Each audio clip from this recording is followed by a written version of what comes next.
Shalom. Setiap makhluk hidup membutuhkan makan dan minum. Tidak ada makhluk hidup yang bisa bertahan tanpa makan dan minum.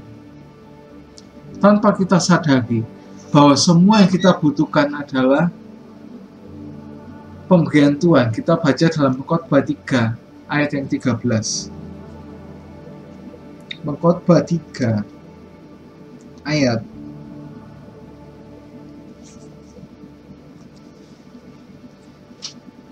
Pengkhotbah 3 ayat 13. Dan bahwa setiap orang dapat makan, minum, dan menikmati kesenangan dalam jerih payahnya, karena itu juga adalah pemberian Allah. Nah, dalam Perjanjian Lama ada ketentuan untuk memakan daging dari hewan, yaitu di Imamat 11 ayat yang ketiga. Setiap binatang yang berkuku belah, yaitu yang kukunya bersela panjang dan memamah biak, boleh kamu makan. Kalau salah satu syarat itu tidak terpenuhi, maka manusia tidak boleh memakannya, seperti unta, kelinci, biawak, tikus, dan ular. Selain itu, binatang air yang tidak bersisik tidak boleh dimakan. Misalnya ikan lele, ikan patin. Itu ada di Imamat 11 ayat ke-10. Dan ikan yang boleh dimakan itu di ayat yang ke-9. Inilah yang boleh kamu makan dari segala yang hidup di dalam air, segala yang bersirip dan bersisik di dalam air, ada dalam lautan dan di dalam sungai. Itulah semuanya yang boleh kamu makan. Nah, di Perjanjian Baru sudah nggak ada lagi larangan bagi kita dalam hal makanan. Kita baca di Kisah Rasul 10 ayat 10 sampai 15.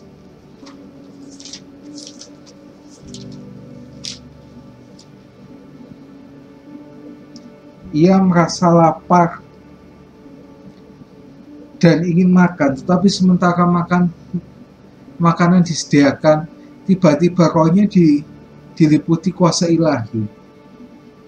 Tanpa olehnya langit terbuka dan turunlah suatu benda berbentukan lebar yang bergantung pada kudutnya yang diturunkan ke tanah. Di dalamnya terdapat pelbagai jenis binatang berkaki 4, binatang jalar, dan burung. Kedengarannya oleh suatu suara yang berkata, bangunlah hai Petrus, sembelilah dan makanlah. Tapi Petrus, tidak Tuhan, tidak, sebab aku belum pernah makan sesuatu yang haram dan tidak tahir. Kedengarannya pula untuk kedua kalinya suara yang berkata padanya, apa yang dinyatakan halal oleh Allah, tidak boleh kau nyatakan haram. Nah, di sini ceritanya apa? Intinya pada saat Petrus lapar dan Tuhan menunjukkan makanan dan kemudian memintanya untuk menyembelih binatang yang diperlihatkan itu haram. Nah, Petrus menolak karena ia tidak pernah makan makanan haram. 1 Timotius 4 ayat 4 sampai 5. Karena semua diciptakan Allah itu baik dan satu pun tidak ada yang haram, jika diterima dengan ucapan syukur, sebab semuanya telah dikuduskan oleh firman Allah dan oleh doa. Maka itu ya, nggak ada segala sesuatu yang haram, selama itu tidak membuat kecanduan. Babi makan silakan, yang banyak kan enak kan, kalau yang dagingnya aja. Tapi kalau yang sampai jeko-jekoannya nggak tahu ya. Nah, begitu juga dengan minuman anggur dan alkohol, sama tidak membuat mabuk, Alkitab itu tidak melarangnya. Nah, ini banyak yang salah paham. Orang Kristen boleh mabuk, salah besar. Dan juga hoax kan. Boleh asalkan itu tidak membuat mabuk. Jus anggur itu kan boleh. Jus anggur gitu ya. Minuman rasa anggur boleh. Ya. Dan alkohol itu kayak contohnya yang nggak besar-besar kan, kayak misalkan Legen dan sebagainya itu kan ada alkoholnya. Dan juga di obat batuk itu kan pasti ada alkoholnya juga gitu loh. Nah, maka itu buktinya apa sih? Ini ada di 1 Timotius 5 ayat 23. Jangan lagi minum air saja, melainkan tambahkanlah anggur sedikit. Berhubung pencernaanmu terganggu dan tubuhmu sering lemah. Dan bahkan dalam perjamuan kudus kita juga minum anggur. Anggur ini mungkin ya, ini sifatnya basa itu ya. Kan ada asam dan juga basa. Asam dan basa ini sifatnya bertolak belakang gitu loh. Mereka tuh saling menetralkan gitu loh. Nah, tapi nggak bisa langsung netral gitu. Harus ada dalam ukuran-ukuran tertentu. Dan ukurannya itu namanya pH. Kalau semakin besar akan semakin menurunkannya atau menaikkannya lebih cepat gitu loh. Kalau semakin sedikit ya dia akan naik atau turunnya sedikit. Nah, minuman anggur yang dilarang adalah menjadi yang dilarang, makanan dan minuman yang dilarang adalah yang menjadi kecanduan dan membuat mabuk. Nah, ini dia yang dilarang, yang diharamkan di Kristen ya. Jadi jangan kira Kristen itu tidak ada yang haram ya. Meskipun kita itu boleh makan babi ya. Karena yang haram itu nggak cuma babi ya sebenarnya. Onta juga haram. Ya, onta itu haram loh ya. Kelinci haram, tapi kok dimakan gitu ya. Nah, maka itu di Efesus 5 ayat 18 itu dikatakan, janganlah kamu mabuk oleh anggur, karena anggur itu menimbulkan hawa nafsu, tapi hendaklah kamu penuh dengan Roh Allah. Nah, ini bukan berarti melarang anggur kan, seperti tadi kalau minuman anggur yang tidak membuat mabuk, kita tidak akan dilarang gitu loh.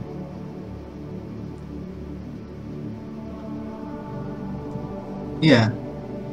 Kalau dulu kan karena pemisahan, karena pengen menguduskan umat Israel ya, Tuhan itu. Karena dulu kan binatang-binatang itu kan mayoritas itu kan hidupnya liar. Kalau sekarang kan bersih. Peternakan babi dulu sama sekarang kan beda.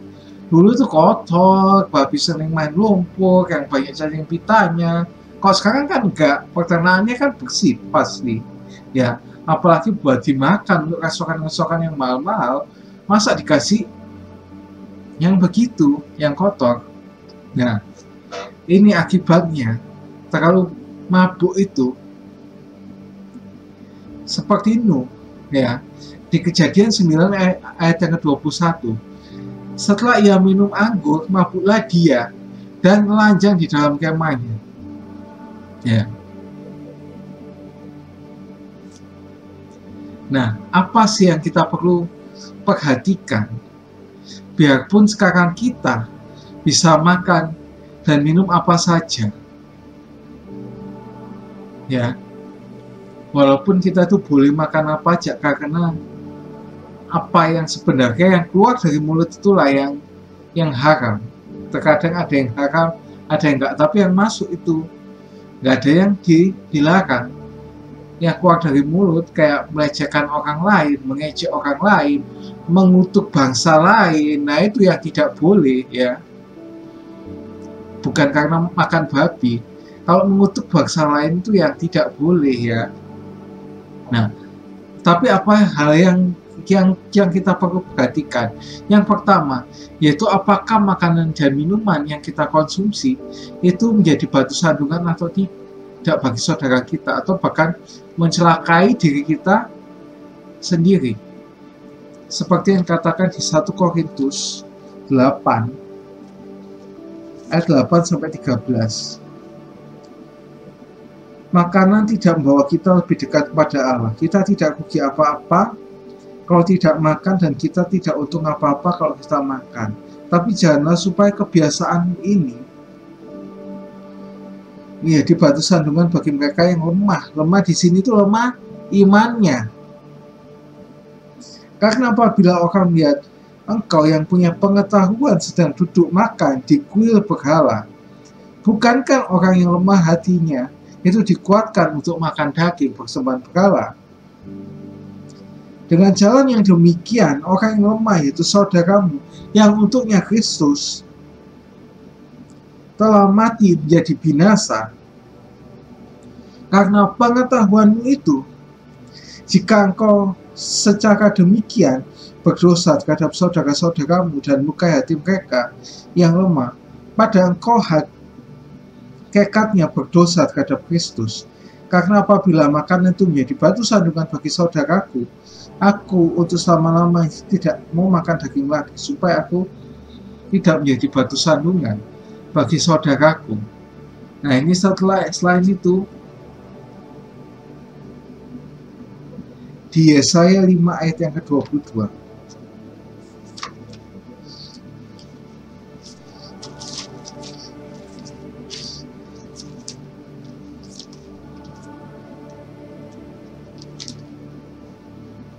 Masakan kamu tidak takut kepadaku, demikianlah firman Tuhan.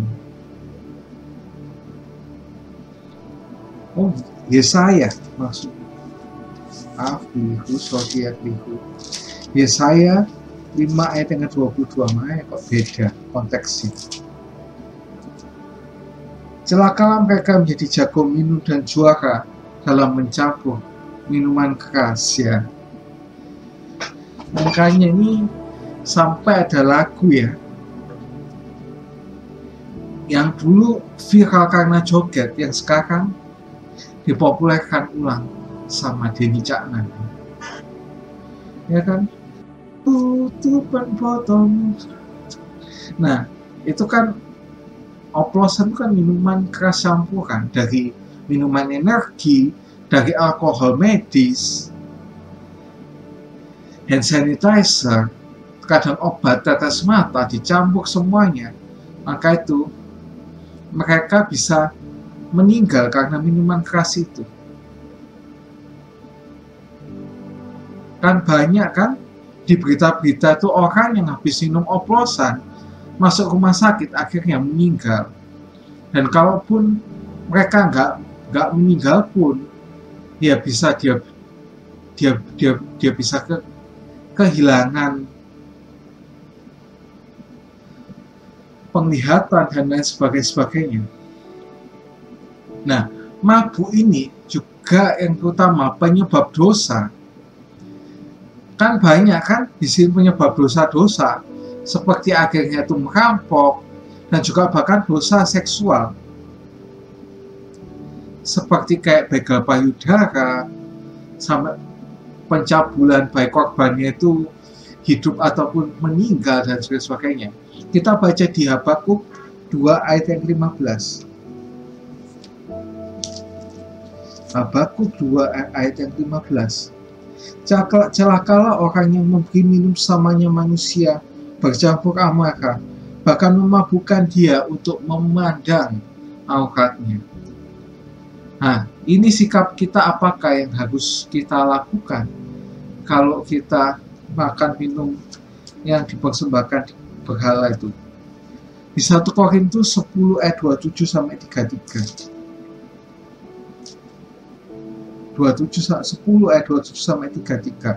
Kalau kamu diundang makan oleh seorang yang tidak percaya dan undangan itu kamu terima, makanlah apa saja yang dihidangkan padamu tanpa mengadakan pemeriksaan karena keberatan hati nurani. Tapi kalau seseorang berkata padamu itu persembahan berhala, janganlah engkau makannya, karena dia mengatakan hal itu kepadamu dan karena keberatan hati nurani yang aku maksudkan dan keberatan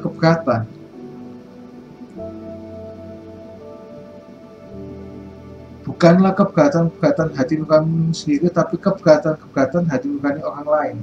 Mungkin ada orang berkata, mengapa kebebasanku harus ditentukan oleh keberatan hati nurani orang lain? Kalau aku mengucap syukur atas segala yang aku turut makannya, mengapa orang berkata jahat tentang aku?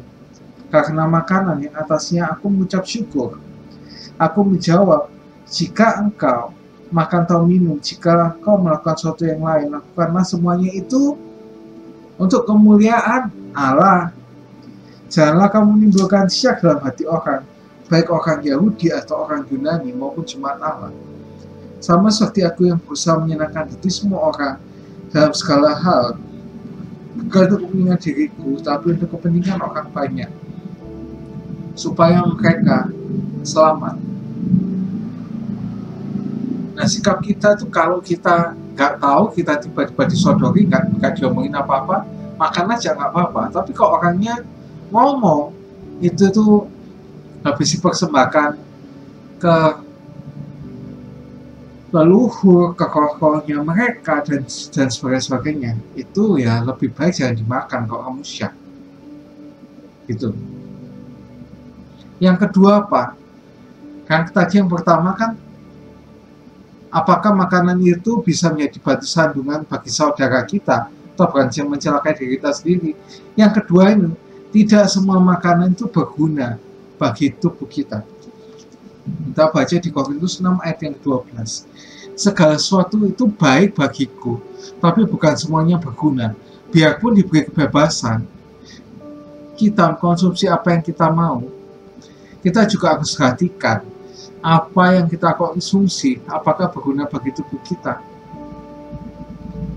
Nah, kalau kita makan berlemak terlalu banyak, kita bisa jadi kolesterol, penyakit jantung, dan sebagainya. Kalau kita banyak makan manis, diabetes. Kalau ketemu sama orang manis beda ya, nggak sampai diabetes ya, lepek-lepek malah jadinya. Kalau kebanyakan garam, maka hipertensi ya. Nah, maka itu jangan mencobai Tuhan. Seperti yang katakan di Matius 4 ayat 6-7.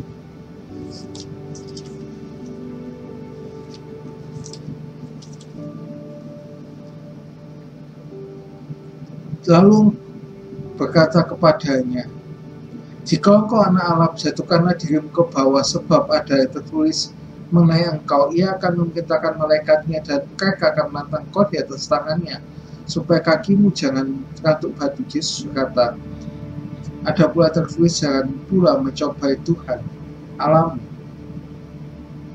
Itu juga dikatakan juga di Ulangan 6 ayat 16. Ulangan 6 ayat yang ke-16. Janganlah kau mencobai Tuhan Allahmu seperti kamu mencobai Dia di masa. Nah, ini konteksnya apa yang di Ulangan itu? Yaitu orang Israel waktu zaman itu kan mencobai Tuhan dengan marah-marah itu ya, ke Musa itu ya, sehingga Musa juga ikut marah. Yang ketiga, apa yang terakhir ini, makan dan minum secukupnya ya. Jangan serakah kayak orang Israel waktu keluar dari tanah Mesir itu.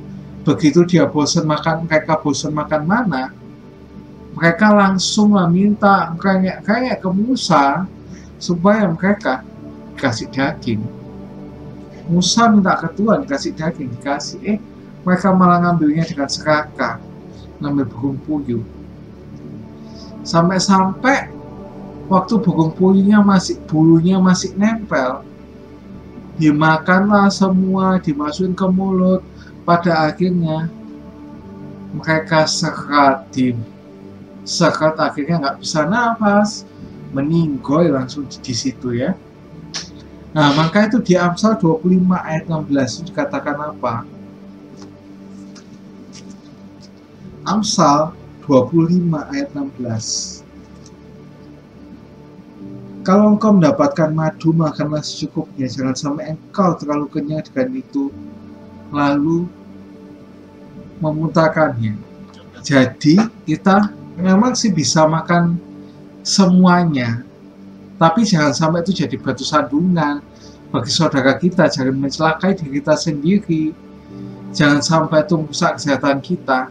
Dan yang terpenting, makan itu secukupnya, karena di doa Bapa kami kan jelaskan kan, berikanlah pada hari ini makanan kami yang secukupnya ya. See you and God bless you.